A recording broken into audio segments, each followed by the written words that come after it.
Hello to all, I hope आप सब अच्छे होंगे। आइए शुरू करते हैं अपने अगले वीक के करंट अफेयर को, जो कि 15 से 23 मार्च तक का रहेगा। इसमें सारे ही करंट अफेयर हैं जो भी एग्जाम में पूछे जाने के चांसेस हैं। आइए एक एक करके सारे करंट अफेयर को देखते हैं। सबसे पहला हमारा करंट अफेयर है exercise security belt. Exercise security belt क्या है?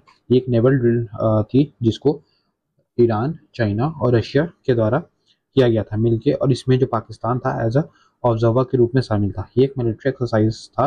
एक मिलिट्री एक्सरसाइज है जिसका मेनली फोकस क्या है? Marine security. मरीन सिक्योरिटी क्यों है? क्योंकि जैसा कि हम लोग जानते हैं कि जियोपॉलिटिकल टेंशंस की वजह से ये सारी चीज़ें हैं।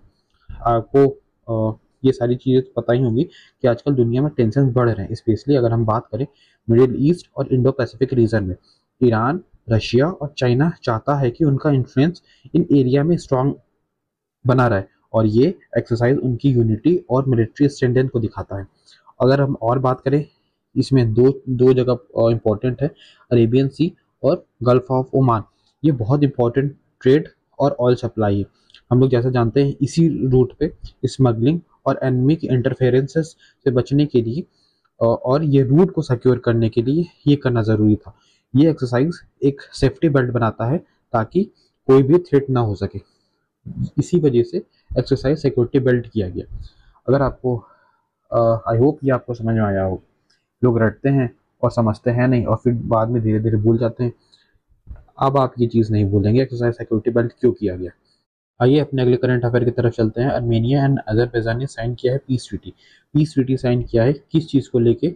इसको हम समझते हैं। ये एक जगह का नाम है जिसका नाम है नागोर्नो काराबाख। ये इस जगह को लेके इन लोगों ने अपनी जो बहुत पुरानी लड़ाई चली थी इसको ख़त्म किया है। समझते हैं कि लड़ाई चल क्यों रही थी। एक्चुअली हुआ ये था कि आर्मेनिया और अजरबैजान के बीच कॉन्फ्लिक्ट की हिस्ट्री सोवियत यूनियन जब कोलैप्स करना स्टार्ट हुई थी तब से चली थी, जब दोनों कंट्री इंडिपेंडेंस हुए। ये दोनों इंडिपेंडेंस कब हुए हैं? 1991 में। ये दोनों कंट्री जब इंडिपेंडेंट हुए हैं तो 1991 में, तब से इनका जो झगड़ा था, कॉन्फ्लिक्ट था, ये नागोर्नो काराबाख को लेके था। इस रीजन को लेके था जहां अर्मेनिया की पॉपुलेशन जो थी वो बहुत ज़्यादा थी, और उन्होंने अजरबैजान से अलग होने की कोशिश की थी। इस वजह से इनकी लड़ाई चलती है। वही आके लड़ाई जो है वो ख़त्म हुई है। अनाउंस किया गया है रेडी टू साइनिंग। भाई दोनों ही लोगों ने इसको एंड किया है, कॉन्फ्लिक्ट का एंड किया है। तो यही न्यूज़ में था। तो ये पूछे जाने के चांसेस है ये जगह नागोर्नो काराबाख क्यों ये न्यूज़ में था। आई होप आपको ये समझ में आया होगा। अगले करंट अफेयर की तरफ चलते हैं जो कि है QS world university ranking by subject 2025। क्या है ये? पहले देखते हैं क्यूएस वर्ल्ड यूनिवर्सिटी रैंकिंग है क्या। एक्चुअली ये प्रेस्टिजियस ग्लोबल रैंकिंग है जो दुनिया भर की यूनिवर्सिटी को उनके स्पेसिफिक सब्जेक्ट में परफॉर्मेंस के बेसिस पर रैंक करता है। यही एक यूएस सब्जेक्ट जिसमें कि 9 इंडियन इंस्टीट्यूट है इन ग्लोबल टॉप 50 में।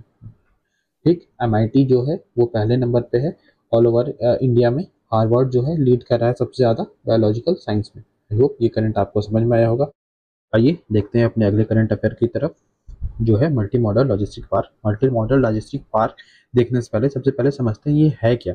मल्टी मॉडल लॉजिस्टिक पार्क ये एक ऐसा इंफ्रास्ट्रक्चर हब होता है जो अलग अलग ट्रांसपोर्ट मोड्स, जैसे अगर हम बात करें रोड हो, रेलवे हो और वाटरवे को एक साथ जोड़ता है ताकि गुड्स का मूवमेंट फास्ट, एफिशिएंट और कॉस्ट इफेक्टिव हो। इसमें वेयर हाउस, कोल्ड स्टोरेज की जैसी चीज़ें की अगर हम बात करें फैसिलिटीज़ होती हैं, यही होता है मल्टी मॉडल लॉजिस्टिक पार्क। तो यही इसी में एमओयू साइन किया गया है किससे? वाराणसी के साथ। अच्छा, अब एक और चीज़ है, बनारस को ही क्यों चुना गया मल्टी मॉडल लॉजिस्टिक पार्क? तो बनारस को इसलिए चुना गया क्योंकि कनेक्टिविटी का हब है। अगर हम बात करें, गंगा, हाईवे, रेलवे और एयरपोर्ट सब क्लोज है। ये नॉर्थ इंडिया को ईस्टर्न स्टेट और बांग्लादेश तक जोड़ने का गेटवे बनेगा। इसका मतलब ये है कि वाराणसी सिर्फ स्पिरिचुअल कैपिटल नहीं है बल्कि लॉजिस्टिक और ट्रेड का भी एक पावर हाउस बन सकता है, अगर अगर इसको ठीक से चीज़ें किया जाए तो। आई होप आपको ये करंट अफेयर भी समझ में आया होगा। अपने अगले करंट अफेयर की तरफ चलते हैं। प्रधानमंत्री फसल बीमा योजना क्यों ये न्यूज़ में रही, आइए इसको देखेंगे। उससे पहले ज़रा हम समझते हैं कि ये स्कीम है क्या। प्रधानमंत्री फसल बीमा योजना है, ये एक क्रॉप इंश्योरेंस स्कीम है जो 2016 में लॉन्च की गई थी। इसका मकसद है किसानों को नेचुरल क्लैमिटीज़ जैसे सूखा, बाढ़ या पेस्टिस के कारण होने वाले फसल को जो नुकसान होते हैं उसमें फाइनेंशियल प्रोटेक्शन देना। ये स्कीम जो है वो मिनिस्ट्री ऑफ एग्रीकल्चर के अंडर में काम करती है और स्टेट के साथ मिलकर इम्प्लीमेंट की जाती है। ये न्यूज़ में क्यों रही? रिसेंटली हाल में ही जो यूनियन कैबिनेट ने प्रधानमंत्री फसल बीमा योजना को रीस्ट्रक्चर किया है weather based crop insurance scheme के लिए 2025-2026 तक इस स्कीम को एक्सटेंड किया गया है, इसलिए ये न्यूज़ में ही थी। और इसका जो प्रधानमंत्री फसल बीमा योजना है, अगर हम इसका ऑब्जेक्टिव देखें, जो इसमें प्रीमियम्स मिलते हैं, जैसे खरीफ क्रॉप में फार्मर्स को 2% मिलेंगे, रबी में 1.5%, और जो 5% है कॉमर्शियल और हॉर्टिकल्चर में, इनको प्रीमियम देना होता है। बाकी जो सब्सिडीज है, जो बाकी सब्सिडी कौन पे करती है, गवर्नमेंट देती है। आई होप ये करंट भी आपको समझ में आया होगा। आइए चलिए शुरू करते हैं अपने अगले करंट अफेयर की तरफ। India first battery grade lithium refinery, क्यों ये न्यूज़ में था, हाल में ही लोहमन क्लिनटेक ने ग्रेटर नोएडा में एक इंडिया की पहली बैटरी ग्रेड लिथियम रिफाइनरी की शुरुआत की है, जिसकी capacity 1000 metric ton per year है। ये जो रिफाइनरी लिथियम है वो 99.9% तक प्यूरिफाई करेगा, प्योरिटी तक रिफाइन करेगा, जो लिथियम आयन बैटरी के लिए ज़रूरी है। लोहमन अब इंडिया के 90% जो लिथियम रिफाइनिंग करता है, जो इससे चाइना के बाद एक बड़ा प्लेयर बनता हुआ दिख रहा है। लोहम जो है वो इंडिया का लार्जेस्ट लिथियम रिफाइनर बना है। क्यों जरूरत पड़ी इस रिफाइनरी की? क्योंकि इंपोर्ट डिपेंडेंसी, इंडिया अपना 100% जो लिथियम है ना वो इंपोर्ट करता है, ज़्यादातर कहाँ से, चाइना और हांगकांग से। और दूसरा कारण क्या था, जो ईवी है, इलेक्ट्रिक व्हीकल और रिन्यूएबल एनर्जी के लिए लिथियम आयन बैटरी बहुत ज़रूरी है। इसकी डिमांड तेजी से बढ़ी है। 2030 तक इंडिया ईवी का मार्केट अराउंड $50 बिलियन तक पहुंच सकता है, और ये लिथियम यहाँ की रॉ मटेरियल साबित होगा। इसलिए इंडिया ने नोएडा में लिथियम रिफाइनरी को सेटअप किया है, इसलिए ये न्यूज़ में है। आई होप ये आपको समझ में आया होगा। आइए अपने अगले करंट अफेयर की तरफ चलते हैं। Kanger valley national park, Kanger valley national park क्यों न्यूज़ में है? इसमें सिर्फ आपको कांगेर वैली याद करना है, जो कि है छत्तीसगढ़ में। आइए देखते हैं ये न्यूज़ में क्यों है। न्यूज़ में इसलिए क्योंकि यूनेस्को ने इसको टेंटेटिव लिस्ट में डाला। अब ये टेंटेटिव लिस्ट क्या होती है? टेंटेटिव लिस्ट एक ऐसी लिस्ट होती है जिसमें कोई भी कंट्री अपने उन साइट्स को रखता है जो कि आगे चल के वर्ल्ड हेरिटेज साइट के रूप में नॉमिनेट कराना चाहता है, इसलिए ये न्यूज़ में था। तो ये छत्तीसगढ़ का पहला टेंटेटिव लिस्ट की यूनेस्को के अंडर में गया है। आई होप ये करंट अफेयर आपको समझ में आएगा। ये इसमें आपको याद रखना कांगेर वैली, यही सिर्फ इम्पोर्टेंट है। आइए अपने अगले करंट अफेयर की तरफ चलते हैं, जो कि है बोंगो सागर। ये एग्जाम में पूछा जा सकता है कि बोंगो सागर है क्या। ये इंडिया और बांग्लादेश ने हाल में ही नवल एक्सरसाइज किया है। कहाँ पे किया है? बे ऑफ बंगाल में। तो यही पूछा जा सकता है बोंगो सागर है क्या। तो ये इंडिया और जो बांग्लादेश है, इनका एक नेवल एक्सरसाइज है। पार्टिसिपेंट में कौन कौन थे? INS रणवीर था, और BNS अब्दुल उबैद, जो कि बांग्लादेश की एक नेवल शिप है। इनका जो फोकस एरिया था, एनहेंस करना मरीन सिक्योरिटी को और इंट्रोपरेबिलिटी को। आई होप ये करंट अफेयर आपको समझ में आए होंगे। आइए अपने अगले करंट अफेयर की तरफ चलते हैं, जो कि है डी वोटर्स। डी वोटर्स क्यों न्यूज़ में था? हाल में ही आसाम में माइग्रेशन और सिटीजनशिप एक बड़ा पॉलिटिकल और सोशल मुद्दा, इसलिए डी वोटर न्यूज़ में है, क्योंकि ये बांग्लादेश के बॉर्डर के पास है। डी वोटर जो है इस डिबेट का हिस्सा है। आइए जानते हैं डी वोटर्स होते कौन है। डी वोटर्स एक ऐसी कैटेगरी है जो सिर्फ आसाम में एग्जिस्ट करती है। ये वो लोग हैं जिनके इंडिया के सिटीजनशिप होने पे शक है, और इन्हें इलेक्शन कमीशन 1997 में इलेक्टोरल रोल के रिवीजन के दौरान आइडेंटिफाई किया गया था। जब 1997 में इलेक्शन कमीशन ऑफ इंडिया ने आसाम में डोर टू डोर सर्वे किया, ताकि इलीगल माइग्रेंट्स, खासकर बांग्लादेशी से आए लोगों को पहचाना जा सके। तब से इनको किस नाम से हम लोग जानते हैं? D voters. आई होप ये समझ में आया होगा आपको क्यों ये न्यूज़ में है। अगर हम बात करें सिटीजनशिप की, बात करता है 5 से 11 आर्टिकल जो डिफाइन करता है सिटीजनशिप की एलिजिबिलिटी। अगर हम बात करें सिटीजनशिप एक्ट 1955 की, तो amendment by constitution amendment act 2019 में किया गया था। आई होप ये चीज़ें आपको समझ में आई होंगी। आइए अपने अगले करंट अफेयर की तरफ चलते हैं। Jammu and Kashmir to promote Bangus valley near LOC for eco tourism. यहाँ पे इंपॉर्टेंट हो जाता है एग्जाम के लिए बनगोस वैली। बनगोस वैली जो है वो अब तक जो टूरिज्म के रडार में बाहर ही रहा है, लेकिन अब जो जम्मू कश्मीर की गवर्नमेंट है, सरकार इसे नया इको टूरिज्म डेस्टिनेशन के रूप में प्रमोट कर रही है। एक इंपॉर्टेंट यहाँ पे क्वेश्चन आता है कि क्यों बनगोस वैली? कोई कारण, कोई स्पेसिफिक रीजन? तो अगर हम बात करें तो एक स्ट्रेटेजिक पॉइंट ऑफ व्यू से अगर हम देखें तो जो बनगोस एलओसी टूरिज्म का एक हिस्सा बन रहा है, जो एक स्ट्रेटेजिक एरिया को मेन स्ट्रीम में लाता है, इसलिए इसको चुना गया। और हम बात करें यहाँ की नेचुरल ब्यूटी की, तो यहाँ पे एडवेंचर और नेचर लवर्स के लिए एक परफेक्ट प्लेस है, इसको इसलिए बनगोस वैली को ही चुना गया। आई होप ये करंट अफेयर भी आपको क्लियर और अच्छे से समझ में आया होगा। आइए अपने अगले करंट अफेयर की तरफ चलते हैं। पोषण अभियान न्यूज में था क्योंकि इसके 7 साल कंप्लीट हो गए हैं। तब ये लॉन्च किया गया था मार्च 2018 को, किसके द्वारा? प्रधानमंत्री नरेंद्र मोदी जी के द्वारा। यहाँ पे राजस्थान में 7 ईयर कंप्लीट हो गए हैं। फोकस किस पे था? होलिस्टिक न्यूट्रिशन, किसके लिए? चिल्ड्रंस के लिए, प्रेग्नेंट वुमेन्स के लिए एंड लैक्टेटिंग मदर्स के लिए, इसलिए ये न्यूज में था। आई होप ये चीजें आपको समझ में आई होंगी। आइए अपने अगले करंट अफेयर की तरफ चलते हैं। माइक्रोसॉफ्ट ने साइन किया है 30 year carbon removal afforestation deal. ये एग्जाम में पूछे जाने के चांसेस है। ये न्यूज में क्या था, क्यों था, आइए देखते हैं। लार्जेस्ट कार्बन रिमूवल प्रोजेक्ट है एशिया पैसिफिक का, और माइक्रोसॉफ्ट का पहला है इंडिया में। ठीक, इतनी चीजें क्लियर हुई। कहाँ पे किया जाएगा? एमपी में कहाँ पे किया जाएगा? पन्ना रीजन में। इसका एम क्या है? 1.5 मिलियन कार्बन रिमूवल क्रेडिट किए जाएंगे ओवर 30 ईयर्स तक। ठीक, सपोर्ट माइक्रोसॉफ्ट, अगर हम गोल की बात करें तो कार्बन नेगेटिव करना है कब तक? 2030 तक, ऑफसेट ऑल एमिशन 2050 तक, ये इनके गोल है, इसलिए ये कर रहे हैं। अब एक क्वेश्चन पूछा जा सकता है यहाँ पे, राजस्थान तो एक बड़ा एरिया है, वहां क्यों नहीं किया गया? एमपी ही क्यों चुना गया?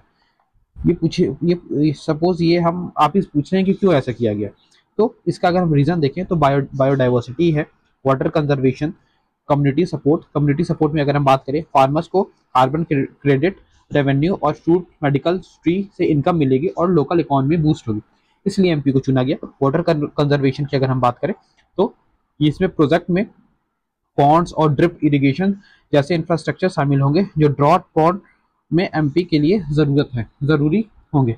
बायोडाइवर्सिटी, नेटिव स्पीसीज होंगे, प्लांटिंग से बटरफ्लाइज और बर्ड्स वापस आएंगे जो इकोलॉजिकल बैलेंस बनाएगा, इसलिए एमपी को चुना गया। आई होप ये चीज़ें आपको समझ में आई होंगी। अगर आपको अभी तक ये चीज़ें समझ आई हैं तो प्लीज़ दोस्तों के साथ शेयर करिएगा।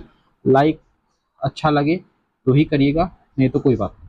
आइए अपने अगले करंट अफेयर की तरफ चलते हैं। इंडिया का पहला exploration licence auction for critical minerals, ये क्यों न्यूज में था? इंडिया का पहला जो ऑक्शन क्रिटिकल मिनरल्स है, इसमें क्या करना है? इसका एम जो है वो रिड्यूस करना है क्या? इंपोर्ट डिपेंडेंसी, और सिक्योर करना है क्या चीज़? रिसोर्सेज, किसके लिए? For green energy and tech के लिए, इसलिए ये न्यूज में था। पहला ऐसा स्ट्रक्चर ऑक्शन किया गया है इसके लिए फॉर एक्सप्लोरेशन लाइसेंस, ये इसमें ये दिए जाएंगे। आइए अपने अगले करंट अफेयर की तरफ चलते हैं। इंडिया टॉप्स किया है एफडीआई इन दुबई। ये पूछे जाने के चांसेस है एग्जाम में कि India emerge as a top source of FDI. ये पूछा जा सकता है कि टॉप सोर्स एफडीआई में कौन सी कंट्री है, तो वो है दुबई। ओवर $3 बिलियन इन्वेस्ट हुआ है इन 2024 में। आई होप ये आपको करंट अफेयर समझ में आया होगा। आइए अगले करंट अफेयर की तरफ चलते हैं। World para athletic grand prix, ये न्यूज में था। कहाँ पे होस्ट हुआ है? दिल्ली। ये पूछा जा सकता है कहाँ? बेंगलोर, मुंबई, छत्तीसगढ़? नहीं, दिल्ली में होस्ट किया गया है पहला पैरा एथलेटिक्स इवेंट्स। ये कौन सा था? ये 12वां सीजन था of world para athletics grand prix का। एम क्या था? प्लेटफॉर्म देना, किसके लिए? पैरा एथलेटिक्स के लिए, पैरा एथलीट्स के लिए सॉरी, और प्रिपेयर करना वर्ल्ड चैंपियनशिप के लिए। इंडिया हॉल कितना मेडल्स लाई हैं? 134 मेडल लाई हैं, जिसमें से कि 45 गोल्ड है। आई होप ये करंट अफेयर आपको समझ में आए होंगे। आइए ये देखते हैं UN80 इनिशिएटिव। UN80 इनिशिएटिव का मतलब ये है कि यूनाइटेड नेशन के 80 साल हो गए हैं। यूनाइटेड नेशन एक इंटरनेशनल ऑर्गेनाइजेशन है जिसका जो फाउंड हुआ था कब? 24 अक्टूबर 1945 को। ठीक, 2025 में इनके क्या हो गए हैं? 80 साल कंप्लीट हो गए हैं। हेडक्वार्टर की अगर हम बात करें तो न्यूयॉर्क है, और जो कंट्रीज में इन्वॉल्व है 193 कंट्रीज इसमें इन्वॉल्व है। अगर हम बात करें इसकी एम की तो modernise UN, enhance inclusivity, tackle global crisis. I hope ये आपको समझ में आया होगा। अगर हम UN80 के इनिशिएटिव की जो ऑब्जेक्टिव है उसकी बात करें तो क्या करना है? स्ट्रक्चर रिफॉर्म करना है, revamp security councils, veto power, operation को एफिशिएंट बनाना है, इंक्लूसिविटी को देखना है, क्राइसिस रिस्पांस को देखना है, और यूथ की एंगेजमेंट को देखना है। तो ये इसके ऑब्जेक्टिव है। आइए अपने अगले करंट अफेयर की तरफ चलते हैं। Digital transformation award 2025। Awarded by, किसने दिया है, सेंट्रल बैंकिंग, जो कि है लंदन में। मिला किसको है, रिजर्व बैंक को मिला है। रिजर्व बैंक को क्यों मिला है, इन्होंने एक इनिशिएटिव दो स्टार्ट किए थे, पहला है प्रवाह और सारथी, इसकी वजह से इनको मिला है। पहले देखते हैं प्रवाह क्या है। प्रवाह जो है ये एक्सटर्नल यूजर के लिए रेगुलेटरी एप्लीकेशन है को ऑनलाइन सबमिट करने का प्लेटफॉर्म है। इसको इन्होंने अच्छे से इंप्लीमेंट किया था, इस वजह से दिया गया है। और जो सारथी एप्लीकेशन है वो क्या है, ये एक आरबीआई का इंटरनल वर्कफ्लो को डिजिटलाइज करता है और secure document sharing, better records management और डाटा एनालाइज के लिए एक डैशबोर्ड देता है। इन दोनों को अच्छे से इन्होंने इम्प्लीमेंट किया है, इसलिए इनको ये मिला है। आई होप ये आपको समझ में आया होगा। आइए अपने अगले करंट अफेयर की तरफ चलते हैं। Raisina dialogue, 10th Raisina dialogue हाल में ही हुआ है। उससे पहले समझते हैं रायसीना डायलॉग है क्या। रायसीना डायलॉग जो है वो इंडिया का एक प्रीमियम इंटरनेशनल कॉन्फ्रेंस है, जो कि जियो पॉलिटिकल और जियो इकोनॉमिक्स पे फोकस करता है। अगर हम इसका पर्पस देखें, पर्पस क्या है, एड्रेस करता है ग्लोबल चैलेंजेस, कौन कौन से, जैसे सिक्योरिटी हो, ट्रेड हो, क्लाइमेट हो। सिग्निफिकेंस इसका क्या है, प्लेटफॉर्म प्रोवाइड कराता है for the dialogue among the leader, thinkers, policy makers के लिए। क्यों ये न्यूज़ में था, क्योंकि पीएम मोदी ने इसको इनॉग्रेट किया था, और जिसमें लक्षण आए थे। लक्षण कौन है, ये न्यूजीलैंड के पीएम है, तुलसी गबार्ड भी थी। तुलसी गबार्ड जो है ये यूनाइटेड स्टेट के डायरेक्टर ऑफ नेशनल इंटेलिजेंस की हेड है। इसके जो थीम था, कालचक्र पूछे जाने के चांसेस है सबसे ज़्यादा, यही इंपॉर्टेंट है। कालचक्र किससे रिलेटेड है, तो रायसीना डायलॉग से। इसमें क्या क्या पीपल्स, पीस और प्लैनेट की बात की गई थी। आई होप ये आपको समझ में आया होगा। आइए चलिए अपने अगले करंट अफेयर की तरफ चलते हैं। Bengaluru become the first city of gates BIS certificate. आइए पहले समझते हैं बीआईएस सर्टिफिकेट क्या होता है। बीआईएस सर्टिफिकेट यानी ब्यूरो ऑफ इंडिया स्टैंडर्ड, एक गवर्नमेंट बॉडी है जो प्रोडक्ट और सर्विसेज के क्वालिटी को सर्टिफाई करता है। ये इंश्योर करता है कि सेफ्टी और रिलायबिलिटी स्टैंडर्ड मीट हो। यूजली ये ये प्रोडक्ट्स जिसे जैसे इलेक्ट्रॉनिक या टॉय के लिए होता है, लेकिन अब बेंगलुरु ने इसको एक अपने पाइप वाटर सप्लाई के लिए अचीव किया है। तो यही पूछा जा सकता है बीआईएस सर्टिफिकेट क्या है। आइए अपने अगले करंट अफेयर की तरफ चलते हैं। India add properties to UNESCO tentative list. हम लोगों ने देखा टेंटेटिव लिस्ट क्या होता है, तो फ्यूचर में चल के यूनेस्को साइट्स बन सकती हैं। तो उसमें 6 टेंटेटिव लिस्ट की बात की गई है, जैसे कांगेर वैली, ये पूछे जाने के चांसेस है, कहाँ पे सिचुएटेड है। मुदुमल मेगालिथिक महनरीज तेलंगाना में। अशोक एडिक्ट साइट्स, ये भी टेंटेटिव लिस्ट में डाले गए हैं। 64 योगिनी टेम्पल, ये भी हैं। गुप्ता टेम्पल्स और पैलेसेस, फोर्ट्रेस एंड बुंदेलास, जो एमपी और यूपी में सिचुएटेड है। तो ये इंपॉर्टेंट साइट्स हैं, इसलिए आपको इनको थोड़ा ध्यान में रखते हुए पढ़ना इन चीज़ों को। ये इंपॉर्टेंट साइट्स हैं, पूछे जा सकते हैं। India first fit India carnival, first fit carnival हुआ है, पहला हुआ है। इसको लॉन्च किसने किया है, ministry of youth affairs and sports ने। लाइकली इसमें जो कहाँ पे हुआ है, ये JLM जवाहरलाल नेहरू स्टेडियम दिल्ली में किया गया था। इसका जो मेन ऑब्जेक्टिव है, ताकि फर्स्ट एवर फिटनेस के लिए अंडर फिट इंडिया मूवमेंट, ताकि जो हमारे इंडिया के यूथ हैं वो फिट रहें, आगे चल के ओबेसिटी वाली दिक्कतें जो भी एज के साथ दिक्कत होती है वो चीज़ें ना रहें, इसलिए ये फिट इंडिया कार्निवल हुआ था। आइए अपने अगले करंट अफेयर की तरफ चलते हैं, जो कि है नेक्टार। क्या चीज़ है ये, north east centre for technology applications on reach. क्यों ये बनाया गया, इसका जो इस्टेब्लिशमेंट ईयर है वो है 2013 under the government of India. जिसका जो एम है वो क्या करना है, applied technology for socio economic growth in north east में। सोशियो इकोनॉमिक ग्रोथ करने के लिए इसका जो मेन एम है, हेडक्वार्टर कहाँ है, मेघालय, ये शिलोंग में है। अगर फाउंडेशन स्टोन की बात करें, under union minister Jitendra Singh laid foundation for permanent campus ये बनाई गई है, कहाँ पे, शिलोंग में, इसलिए ये न्यूज़ में था। आई होप ये आपको करंट अफेयर समझ में आया होगा। आइए चलिए देखते हैं कुछ मिसलेनियस करंट अफेयर जो कि इस हफ्ते न्यूज़ में रहे। सबसे पहला हमारा है third generation BT cotton technology by Monsanto. Pritzker prize 2025 किसको मिला है, ये मिला है लियो जियाकून को मिला है। ये कहाँ के हैं, ये चाइना के हैं। इसी तरह अगर हम अपना अगला करंट अफेयर देखें मिसलेनियस का, तो एंटरप्रेन्योर ऑफ द ईयर 2024 किसको मिला है, नितिन कामत को मिला है, जो कि CEO हैं जीरोडा के। अगला हमारा करंट अफेयर है मिसलेनियस का, LIC rank third strongest insurance brand बन चुकी है, तीसरी सबसे स्ट्रॉन्गेस्ट ब्रांड बन चुकी है इंश्योरेंस ब्रांड। कौन सी है? LIC। आइए अपने अगले करंट अफेयर की तरफ चलते हैं, जो कि world most extra ordinary women किसको मिला है? पार्वती पार्वती अ, जनगीत को ये अवार्ड क्यों क्यों मिला है? क्योंकि उन्होंने इंडियन डिफेंस फोर्सेस के साथ काम किया है। कई सोल्जर्स को हैंडमेड जो राखी बांध के और उनके मोराल बूस्ट करते हैं और डिप्रेशन से लड़ने में उनके हेल्प किया, इसलिए इनको ये मोस्ट एक्स्ट्राऑर्डिनरी वुमेन का अवार्ड मिला है। इनको किस नाम जानते हैं? Sister of soldier. Sister of soldier अगर ऑप्शन देता है एग्जाम में तो क्या नाम होगा? पार्वती जनगेट का। आइए अपने अगले करंट अफेयर की तरफ चलते हैं। जियो और एयरटेल पार्टनर हुए हैं किसके साथ? विद स्पेस एक्स और स्टारलिंक के साथ। आइए अपने अगले करंट अफेयर की तरफ चलते हैं, जो कि है लचित बारफुकन पुलिस एकेडमी, जो कि कहाँ पे है? आसाम में खोली गई है। ये जो ये लचित बोरफुकन कौन थे? ये 17वीं सेंचुरी के मिलिट्री कमांडर थे। कहाँ के? अहोम किंगडम के। ये पूछा जा सकता है कि ये कौन थे? कहाँ पे? आसाम में। He best known leading Ahom forces victory against Mughal emperor के टाइम ये मुगल्स को हरा के जीते थे। किस बैटल में? ये बैटल बहुत इंपॉर्टेंट है, बैटल ऑफ सराई घाट, जो कि हुआ था 1671 में। कहाँ पे? ऑन ब्रह्मपुत्र रिवर पे। इसी तरह आइए अपने अगले करंट अफेयर की तरफ चलते हैं। मुंबई इंडियंस ने जीता है वुमेन प्रीमियम लीग 2025 का। कौन सा एडिशन था? थर्ड एडिशन था। ये पूछा जा सकता है वुमेन प्रीमियम लीग का कौन सा एडिशन था? ये थर्ड एडिशन था। और कौन जीता है इसको? तो मुंबई इंडियंस ने जीता है, सॉरी। अगला करंट अफेयर की तरफ चलते हैं। होलबर्ग प्राइज 2025 किसको मिला है?